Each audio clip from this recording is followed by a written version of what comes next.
BNR gold and diamonds 5వ branch July 24న వైజాగ్లో grand opening. కలియుగం సార్, కలియుగం. ఒకప్పుడు రైలు ప్రయాణంలో పేపర్లో వచ్చే రాశి ఫలాలు, జోకులు చదువుకునేవాళ్ళం. కానీ ఇప్పుడు మెట్రో రైలు ఎక్కారంటే చాలు, పక్కన కూర్చున్నోడు ఏ స్కెచ్ వేస్తున్నాడో అర్థం కాక గుండెలు గుబేల్మంటున్నాయి. సినిమాలు చూసి క్రైమ్స్ చేయడం పాత పద్ధతి. ఇప్పుడు పుస్తకాలు చదివి మరీ పార్ట్నర్ల ప్రాణాలు తీసే ట్రెండ్ నడుస్తుంది. మొన్నటికి కేతన్ అగర్వాల్ హత్య ఉదంతో దేశం ఊగిపోతుంటే, ఇటు సోషల్ మీడియాలో మొగుళ్లకు పెళ్లాలకు మధ్య ఒక వింత పుస్తకాల యుద్ధం మొదలైంది. మగాళ్లను చంపేసి ఎలా తప్పించుకోవాలి అని ఒకరు బుక్ తీస్తే, భార్యను ఎలా బొంద పెట్టాలి అని ఇంకొకడు కౌంటర్ ఇచ్చాడు. అసలు మెట్రో రైళ్లలో జరుగుతున్న ఈ బుక్ వారేంటి, దీని వెనక ఉన్న అసలు కథ ఏంటో ఇప్పుడు ఈ వీడియోలో చూసేద్దాం. ఈ బుక్ వార్ వెనక ఉన్న కథ ఎక్కడ మొదలైందంటే, కొద్ది రోజుల క్రితం ఒక అమ్మాయి మెట్రోలో కూర్చొని హ్యాపీగా ఒక పుస్తకం చదువుతుంది.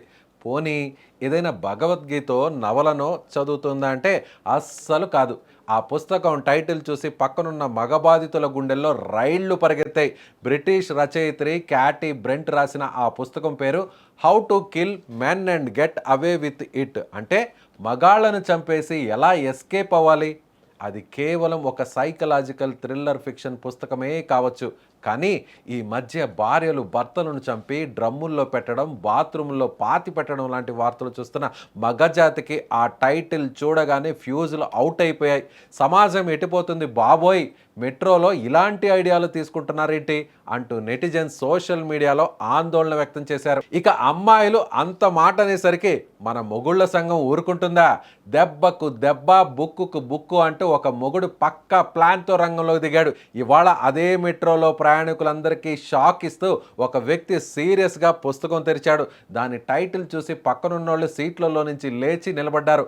ఆ పుస్తకం పేరు భార్యను బొందపెట్టడం ఎలా. కింద రైటర్ పేరు ఎవరిదో తెలుసా? మన క్రైమ్ సినిమాల కింగ్ ఆర్జీవిదే. ఈ ఫోటో సోషల్ మీడియాలోకి రాగానే క్షణాల్లో వైరల్ అయిపోయింది. మగాళ్లను చంపే బుక్కుకు మొగుళ్ళు పర్ఫెక్ట్ రివెంజ్ కౌంటర్ అంటూ నెటిజన్స్ కామెంట్ల వర్షం కురిపించారు. కానీ ఇక్కడే ఒక పెద్ద ట్విస్ట్ ఉంది. మార్కెట్లో అసలు ఇలాంటి పుస్తకమే లేదు. రామ్ గోపాల్ వర్మ గారు అసలు ఇలాంటి బుక్కే రాయలేదు. మొన్నటికి మెట్రో అమ్మాయికి గట్టి కౌంటర్ ఇవ్వడం కోసం మనోడు సొంతంగా ఒక ఫేక్ బుక్ కవర్ని క్రియేట్ చేసి దానికి ఆర్జీవి బ్రాండ్ తగిలించి వినూత్నంగా ప్రింట్ తీసుకొని మెట్రోలోకి తెచ్చాడనమాట. దెబ్బకు దెబ్బ అంటే ఇదే కదా.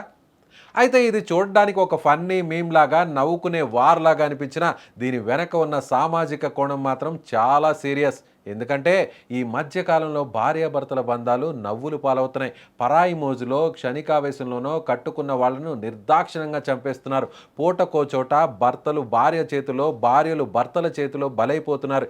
ఇలాంటి టైంలో బహిరంగ ప్రదేశాలైన మెట్రో రైళ్లలో భర్తను చంపడం ఎలా, భార్యను బొందబెట్టడం ఎలా అనే శీర్షికలు కనిపించడం, అది నిజమైన నకిలీదైన సమాజంలో మారుతున్న మనుషుల సైకాలజీకి అర్థం పడుతుంది. సినిమాలు, సోషల్ మీడియా ప్రభావం మనుషుల మీద ఎంతలా ఉందో అర్థమవుతుంది. సో సోషల్ మీడియాలో నడుస్తున్న ఈ వింత బుక్ వార్ ఎటు దారి తీస్తుందో చూడాలి. ఒకటే చెప్తున్నాం, చంపడాలు, బొంద పెట్టడాలు పుస్తకాల్లో, సినిమాల్లో చూస్తూనే థ్రిల్లింగ్గా ఉంటాయి. వాటిని తెచ్చి రియల్ లైఫ్లో అప్లై చేస్తే లైఫ్ కాస్త చెర్లపల్లి జైలు గోడల మధ్య సెటిల్ అయిపోతుంది. పుస్తకాలు మార్చడం కాదు, మన బుద్ధిని మార్చుకోవాలి, బంధాలను కాపాడుకోవాలి. సామ్రాజ్యాలు కూలిపోవడానికి పెద్ద పెద్ద యుద్ధాలు అక్కర్లేదు. మొగుడు పెళ్ళాల మధ్య వచ్చే చిన్న అనుమానం, ఇలాంటి క్రైమ్ బుక్లు చాలు. ఈ వింత బుక్ వారిపై మనోడు ఇచ్చిన కౌంటర్పై మీ అభిప్రాయం ఏంటో కింద కామెంట్ బాక్స్లో తెలియచేయండి.